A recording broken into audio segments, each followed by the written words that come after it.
time to don the black or bone-coloured power armour, pursue the hunt for the fallen, and frantically deny that any heresy ever happened. Let's talk about the Dark Angels in 9th.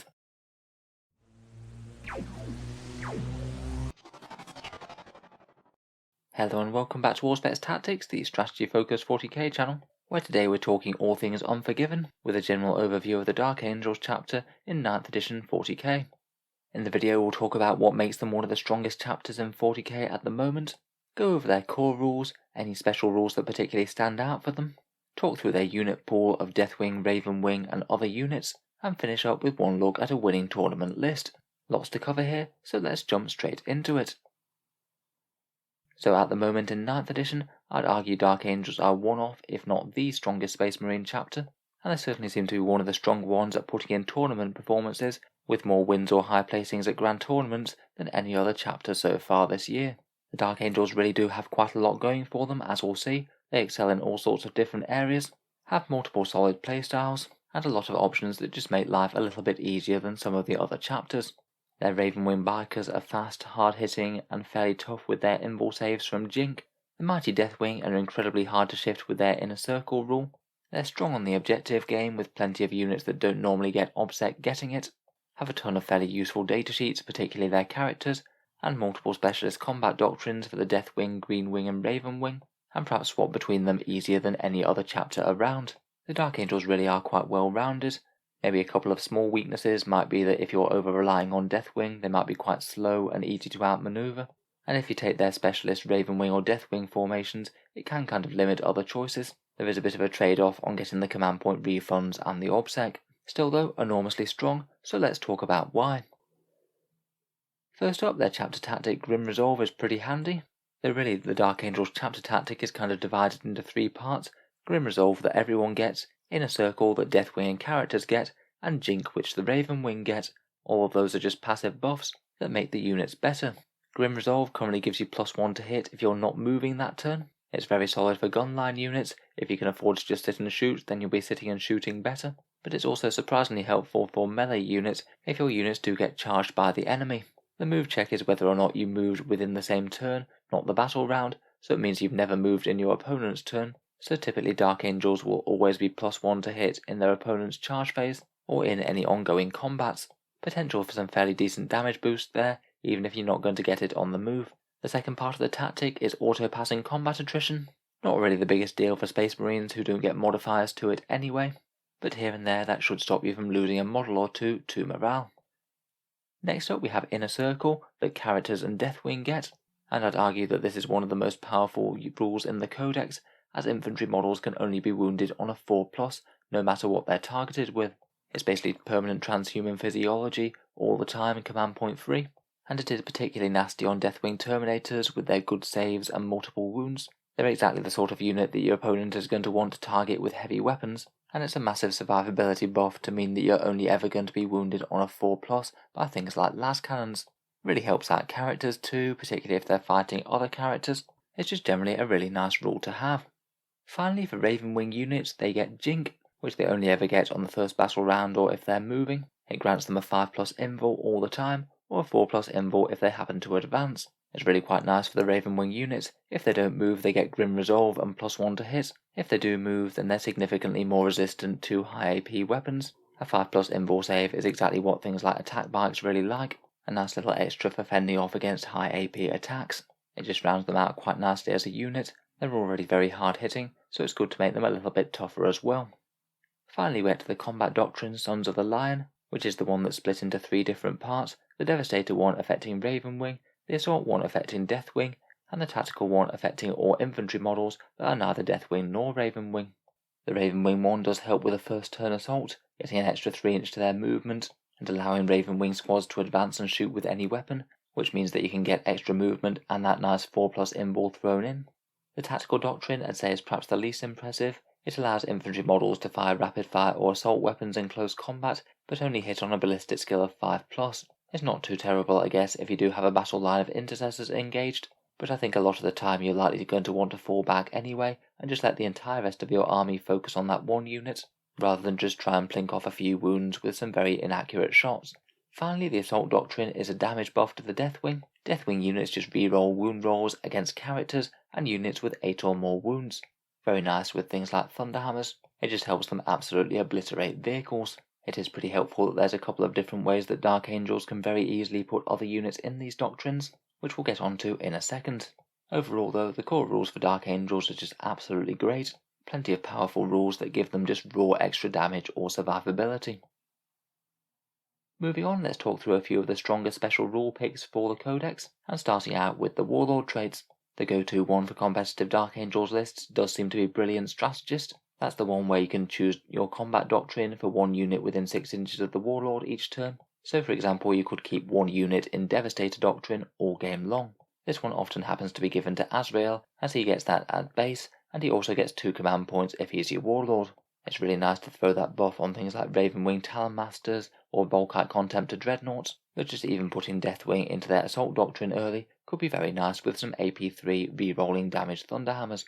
Otherwise, the Chief Apothecary Selfless Healer upgrade is really quite relevant on the Ravenwing Apothecary. You can get those resurrections and feel no pain saves where they need to be.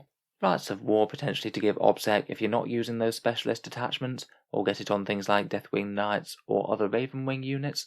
And a couple of the other interesting ones for Dark Angels are Decisive Tactician for a +1 buff to advances and charges, and Watched, the Deathwing one, which allows you to just automatically deny 1 psychic power once per game.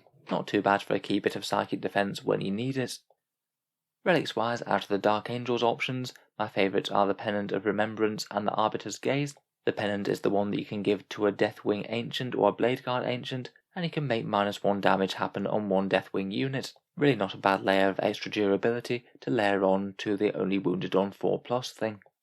Arbiter's Gaze is the Talonmaster relic. It just makes them into a far more dangerous gun platform, hitting on 2+ even in Overwatch, so you can happily fly around and not have to rely on Grim Resolve, and also their attacks also ignore cover as well, which again is quite relevant on relatively low AP weapons. The other option that I didn't write on here was the Reliquary of the Repentant. That can be an interesting one to reduce enemy invul saves, which can be a nice debuff if you're fighting against anything that's saving on a 4+ or a 3+. The Dark Angel's Interromancy Psychic phase is also really powerful, and Librarians are quite a good choice for them, though typically I think that Ezekiel is probably the most efficient way to get psychic spells into your list. Most of the spells are really usable indeed. These are some of my favourites. Mindworm to cause a mortal wound and make you fight last is just really nice for engaging enemy units in combat. Righteous Repugnance is perhaps one of the craziest melee buffs out there. It gives you full rerolls to hit and wound in combat, and in combination with something like Deathwing with Thunderhammers, that's going to obliterate virtually any unit in the game. Engulfing Fear can be an interesting one to remove OBSEC. You could potentially take OBSEC away from an enemy unit, and then move one of your OBSEC Vicar or Terminator units onto the objective and steal it. And Mind Wipe has the potential to mess with enemy characters, taking away one of their aura abilities for a turn, which could be absolutely crucial. Overall, they're just really solid, and including Ezekiel in a list isn't a bad choice at all. Moving on, next we have the Dark Angel Stratagems, and again, as with basically every section of the Codex, really quite strong stuff. Ravenwing units have really quite a lot of flexibility, 1 command point to double move, 1 command point for a nice reactive 4+ invul save on a vehicle, a fairly brutal one to fall back after you've fought in close combat, meaning that you have the potential to fight an enemy unit and then fall back out of reach before they get to strike back, and 1 command point for a pre-game move that you can now only use on the 1 unit. Still though, that's basically a guaranteed first turn charge if you want it, or at least an optimal round of firepower. Otherwise, we have a 1 command point one called Line Unbreakable, which means that the enemy can't actually fight your unit unless they're actually in engagement range. That one is quite a powerful melee debuff. If you're fighting a horde, they're really not going to be able to get all their models in engagement range. It's actually surprisingly hard to do. It could even reduce damage against fairly elite units, depending on positioning. For 1 CP, there's Tactical Appraisal. That's one that can also allow you to change the doctrine on a nearby unit. You use it on your Warlord, and one of the units within 6 inches can change to a different combat doctrine. Combined with Brilliant Strategist, that's potentially 2 units in a different doctrine per turn, potentially really quite brutal. For 2 command points, there's Weapons from the Dark Age, which is a plasma buff of +1 damage. I used to think that this was really quite strong when it was 1 command point. On 2 CP it's perhaps a bit more questionable, but it still does incentivize really quite big plasma spam units, maybe max units of Inceptors or Hellblasters or Black Knights, and if you're fighting against heavy tanks or multi-wound infantry, it could easily be worth the CP. Finally, for my favourite stratagems, for 2 command points we have a Stasis Shell. You use that on a model with a Ravenwing grenade launcher, and if you hit the target, then that target can't fall back. Can be pretty nasty to pin an enemy unit in combat, likely something that really doesn't want to be there, and it could stop the enemy from being able to shoot your unit when they're in combat with the enemy models. We mentioned them before, but Ravenwing and Deathwing get special detachments where they get Obsec and the command point refund, Outrider for Ravenwing units or Vanguard for Deathwing units. Both of those can be really solid picks, particularly working with 2 detachments, 1 of each. Objective secured is just the rule you want, both on fast, hard-hitting Ravenwing units and borderline unkillable Deathwing ones. It also gives you the option of not really having to bother with troops units unless they fit in with your battle plan. Finally, Dark Angels do have some pretty helpful secondary objectives. Stubborn Defense is one way you can basically defend your home objective all game long, and if you manage that, then you score the full 15 victory points. It really puts the onus on your opponent to take it off you, and it is a big deal if they do. If they do break your turn of consecutively holding it, then they will stop you from scoring the victory points.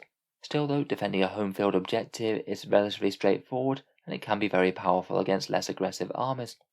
The other interesting one is Death on the Wind, where you get 2 victory points for every enemy unit that's destroyed by a Ravenwing unit, provided that Ravenwing unit moved at least 12 inches or made a charge. This one previously was ridiculously easy, though now they have FAQ'd it to mean that the Ravenwing unit must finish at least 12 inches away from its starting position, so pretty well moving in a straight line in one direction.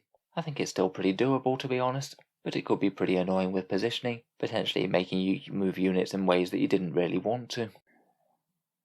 So basically Dark Angels are kind of sorted for all their different special rules areas, decent warlord traits, relics, stratagems, psychic powers, and secondaries. Let's move on to taking a look at their actual units now, and focus on the Deathwing and the Ravenwing. The standard Deathwing Terminators are just an all-round efficient unit. Depending on the loadout, they can do a bit of light infantry shooting and hefty amounts of melee, and it's quite nice that they're fairly flexible and can mix and match between the loadouts in the standard Deathwing Terminator datasheet. You could have some with Chain Fist and Stormbolter, and a few with Thunderhammers and Storm Shields, or dual Lightning Claws. In general, the Thunderhammer and Storm Shield option does seem quite popular. An effective 1+ save plus a 4+ invul really makes them ludicrously hard to shift, on top of only being able to be wounded on 4s. Deathwing Knights, while incredibly hard hitting, maybe just aren't run quite as much as standard Deathwing Terminators these days. They will similarly obliterate virtually anything that they get in contact with their 2+ weapon skill, but it seems that people tend to prefer focusing on the raw durability and the obsec that you can get from standard Terminators, who are still sufficiently dangerous to kill near enough anything they get in melee, particularly combined with some rerolls or righteous repugnance. Deathwing Command Squads are a really interesting option. You can take anywhere between 2 and 4 Terminators, and that can be an interesting way of getting some really little Deathwing units there, which can be kind of handy for holding objectives, or doing a few gamey things with powerful Dark Angels characters, making them untargetable with the Bodyguard rule. Finally, I think Relic Terminators are also worth a special mention. You can get some interesting loadouts such as Lightning Claw and Stormbolter, and they're just far tougher and more dangerous than they have any real right to be. Reasonable shooting, reasonable melee, and a right pain to shift with most types of firepower. In general, I'd usually prefer to have other characters that aren't actual specific Deathwing ones, so the Strike Master or Belial could both add a bit of teleporting deep strike punch and some nice rerolls for nearby units if needed. Probably the single character that I'd be most interested in taking for the Deathwing would either be the Deathwing Ancient or the Bladeguard Ancient, as they can bear that excellent Pennant of Remembrance relic and give one unit -1 damage. That will make that big brick of Terminators even more annoying to shift. The Champion and the Apothecary aren't too bad, though I'd usually rather have a Ravenwing Apothecary rather than a Deathwing one for the extra mobility. Bladeguard Veterans also get the Deathwing keyword. They basically get permanent transhuman physiology all the time without paying command points, so that's very nice. And if you don't need teleport strike or any shooting, then they're certainly a very competitive alternative. Finally, there is a chart for giving the Deathwing keyword to various vehicles, most of which I'd really not bother with. I guess it allows them to be included in the unique Deathwing detachment, but other than that they don't really get a fat lot of benefit. I'd keep the Deathwing to the infantry. Next up we have the Fast Boys in black, with the second company of the Ravenwing. The standard bike squad shines more in Dark Angels than basically anywhere else in my opinion. I'd be most tempted by 3-man bike squads with objectives secured, zipping out to steal objectives, maybe giving the sergeant a lightning claw for a bit of a boost to melee, and you could potentially think about an added attack bike if you want to. A real staple in the vast majority of Dark Angels lists though are those attack bikes, 4 units of them with multi-melters. They just synergize so well with the chapter's bonuses, a 5+ invul on the move, often going up to a 4+ if you advance and use one of the advance and shooting bonuses, and they synergize pretty well with the Ravenwing Apothecary, who can potentially heal them from the dead, and they can also get rerolls. It's really hard to go too far wrong with them. Black Knights, I'll admit I'm a little less sold on. They provide some dangerous shooting and some moderately strong melee, and as a hard-hitting Ravenwing assault unit, they're certainly one that you can build around. For me, I just find them a little bit too much of glass cannons for the points. I feel like when they work, they'll work really well, but if they do get focused down, they might fold just a little bit too fast. The Ravenwing Apothecary is again one of the near auto-includes in Dark Angels in my opinion. The Chief Apothecary upgrade for Space Marines is excellent. It works really well both with the Deathwing and the Ravenwing, and just having a little bit of extra durability on your Apothecary and being able to zip around the table to get those buffs where they're needed is just a really nice combo. If he's setting up an attack bike or a durable Deathwing Terminator per turn, then he's doing his job. You can also take Ravenwing Champions and Ancients. A few people do seem to use the Champion as a fast and fighty character. People don't seem to use the Ancient quite as much. I think it's worth mentioning the Primaris Biker Chaplain as well, who again is a really solid option for leading a Ravenwing charge. Basically all of his litanies do have the option to be useful, whether it's +1 to hit and +1 to wound for some attack bikes, or some nice rerolls and melee buffs, or maybe even just making him into a smash character in his own right with Mantra of Strength. Finally we have the Master of the Ravenwing himself, Samael on his jet bike. Again a really solid investment for the points, 4 rerolls on a Ravenwing unit, and also a fast, durable and fighty character that can reach out and destroy an enemy unit when he needs to. Moving on to the Land Speeders, and we have the Ravenwing Talon Masters, a really interesting unit, a character land speeder that packs some incredibly heavy firepower and can't be normally targeted by the opponent directly. These things can be great just hovering just behind a Deathwing battle line, or maybe next to some Deathwing command squads that are hiding out of line of sight, and basically make themselves untargetable while they hose out enormous amounts of damage. They can be a good target for that brilliant strategist buff as well, to get them an extra bit of AP on their guns. The Landspeeder Vengeance is a fairly decent source of high strength plasma fire, and you could flex it up to damage 3 if you needed it. Dark Shrouds don't seem to be used quite as much in 9th edition, maybe partly due to dense cover meaning that -1 to hit is a bit more prevalent just innately, or maybe just the points cost of the thing just being a little bit too high compared with just taking more other units. Regular Landspeeders and Storm Speeders really don't seem to break through all that much at all. I think they struggle to compete against the core and very nasty attack bikes. Finally we have the 2 Ravenwing Flyers, the Dark Talon and the Nephilim Jet Fighter. I feel that they're both really quite similar in terms of points to damage output, certainly a lot more efficient than most of the other Space Marine Flyers I think, and I have seen some lists where people have successfully used them en masse, overloading the enemy with loads of planes. It doesn't seem that they're enormously common though, again just maybe outcompeted by things like attack bikes for the firepower role, and maybe due to how much high quality anti-tank fire there is in 9th edition. Finally we have the other characters that aren't specifically associated with Deathwing or Ravenwing. Both Azrael and Ezekiel are some of the best characters that you can choose to lead the Dark Angels with. Azrael's just pretty excellent to have at the centre of your forces, handing out full rerolls to one unit, maybe in combination with changing their doctrine if needed. He generates a couple of command points from his Supreme Tactician ability, and gives a permanent 4+ invul save to various nearby units. Definitely worth his price of inclusion in my opinion. Ezekiel we already mentioned briefly when we talked about their Dark Angel's psychic powers. Putting in Terramancy to work at its maximum, he's really good. He gets +1 to cast, a decent choice of psychic powers, a fair bit of extra durability compared with the standard Librarian with his armour and invul save, and seems like a really efficient upgrade over the base Librarian. For Chaplain Asmodai, I don't think he stacks up amazingly well against a Master of Sanctity with more reliable litanies, and Captain Lazarus maybe isn't quite as standout as some of the other character picks, but if you were thinking about taking say a standard Indomitus pattern captain, I think Lazarus could be well worth the upgrade. He's not quite as survivable, but he does give that nice aura of being a bit more resistant to mortal wounds, which isn't too bad with how prevalent they are in 9th edition at the moment. Finally, there's a couple of Interrogator Chaplain datasheets. I did do a previous video about an Interrogator Chaplain build using the Teeth of Terror. It does require a fair bit of investment, but if you wanted an enormously fighty smash character, you can get him up to some pretty stupid numbers indeed. Things like 10 attacks at Strength 8, AP -3 and Damage 3 with +1 to wounds.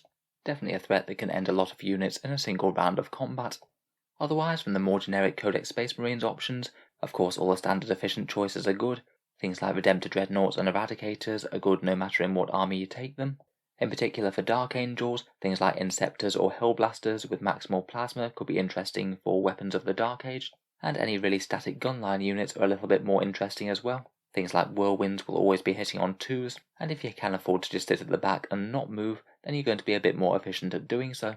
And although Dark Angels are super non-reliant on troops, having a unit or two of incursors or infiltrators could still be interesting, just having some threats that can take the midfield before your main army starts to advance and take the middle objectives.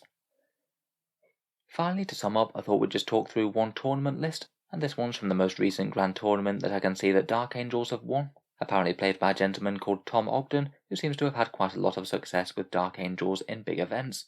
It's maybe a slightly non-traditional list as they go, without actually that much of a battle line, but a lot of the play seems to revolve around keeping a whole ton of characters really safe with Deathwing command squads and making them untargetable. Said characters include Azrael, who is the warlord with brilliant strategist, Ezekiel, and then a bunch of Ravenwing characters, including Samael, 2 Talon Masters, one of which takes the rights of War for Obsec, and one takes Arbiter's Gaze for the extra shooting, and then the Ravenwing Chief Apothecary with the Selfless Healer Warlord trait to set up 1 dead model each turn. All of these can be protected by a couple of 2-man Deathwing command squads, each with dual lightning claws, which I'd hazard a guess set up out of line of sight, and means that you have to deal with all the character things in close combat, as you can't shoot any of them even with sniper weapons. With threats like Azrael and Samael around, getting close enough for close combat is a bit of a risky business anyway. Then for the hard-hitting punch of the list, there's really quite a lot of Ravenwing firepower, 3 full units of 3 attack bikes, all with multi-melters, and these guys will have rerolls for days between Azrael, Samael, and the Ravenwing Talon Masters. I'm sure a lot of them will be getting a 4+ invul save from Azrael, and some feel no pain or resurrection support from the Apothecary. They're about as hard to shift as attack bikes get. There are then 2 individual land speed vengeances with the plasma cannons. 2d3 shots at strength 9 and damage 3 is certainly going to leave a mark, plus a few heavy bolter shells. Finally, and a staple in quite a lot of Space Marine lists, is the Relic Contemptor Dreadnought with the twin Volkite Culverins, which could be kept in Devastator Doctrine all game long if it needed to be with Azrael, and again as a core unit can potentially benefit from all the rerolls that it needs to. It really is quite an interesting take on Dark Angels, no real dedicated melee units aside from the characters, but just an enormous amount of incredibly fast moving and incredibly hard hitting firepower to hoover the enemies off the table. Certainly looks like a bit of a nightmare to deal with. I'm sure in most games you wouldn't be able to shoot anything at all turn 1 as it would all be hidden, and this list is likely to get the alpha strike on you with quite so much fast moving and hard hitting firepower. Overall it's just really quite cool. So that just about brings us to the end of our overview of Dark Angels in 9th. Let me know your thoughts down in the comments below, including any other insights that you might have for playing with or against the Unforgiven. If you've enjoyed the video, then feel free to subscribe to Auspex Tactics, or I'll certainly keep the regular 40k videos coming, with new ones out pretty much every day. Finally, if you have been enjoying the videos on the channel, I would just like to mention that Auspex Tactics does have a Patreon page, and that's how I can afford to make quite so many videos for you guys quite so often. If you are enjoying a lot, then any support is enormously appreciated. I do try and give some rewards for channel patrons, such as seeing certain new videos early each week, regular votes to see what sort of things happen next on the channel, and automatic entry into the regular prize giveaways with a chance to win some really big model kits each month. If any of that sounds good to you, or you'd just like to help support, then the link is down in the video description below. In any case, an absolutely massive thank you for listening, and I'll hope to see you guys next time.